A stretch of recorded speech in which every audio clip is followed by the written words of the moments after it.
अकोला शहरातील डाबकी रोड परिसरात आज सकाळी नागरिकांना धक्कादायक दृश्य पाहायला मिळालं। पिण्याच्या पाण्याच्या पाईपलाईनमध्ये नाल्याचं दूषित पाणी मिसळत असल्याचं समोर आलं असून यामुळे परिसरातील नागरिकांच्या जीवाला गंभीर धोका निर्माण झाला आहे।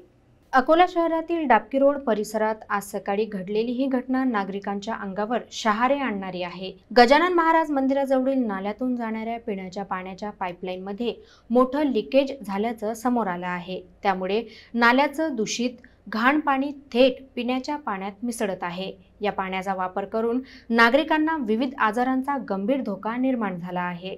नाल्यातून वाहणाऱ्या काळ्या पाण्यातून दुर्गंधी पसरली आहे आणि हेच पाणी लोकांच्या घरी येत असल्याचं नागरिकांनी प्रत्यक्ष दाखवून दिलं आहे। तरीही पाणी पुरवठा विभागाच्या अधिकाऱ्यांकडून या गंभीर प्रकाराकडे दुर्लक्ष होत असल्याचं दिसून आलं। स्थानिक नागरिकांनी या संदर्भात तातडीने उपाययोजना करण्याची मागणी केली आहे। दररोज या नळातूनच आम्ही पाणी भरतो, पण आज दिसलं की नाल्यातून पाणी शिरतंय, आता सांगायचं कोणाला, असं एका नागरिकाने भावनिक उद्गार काढले।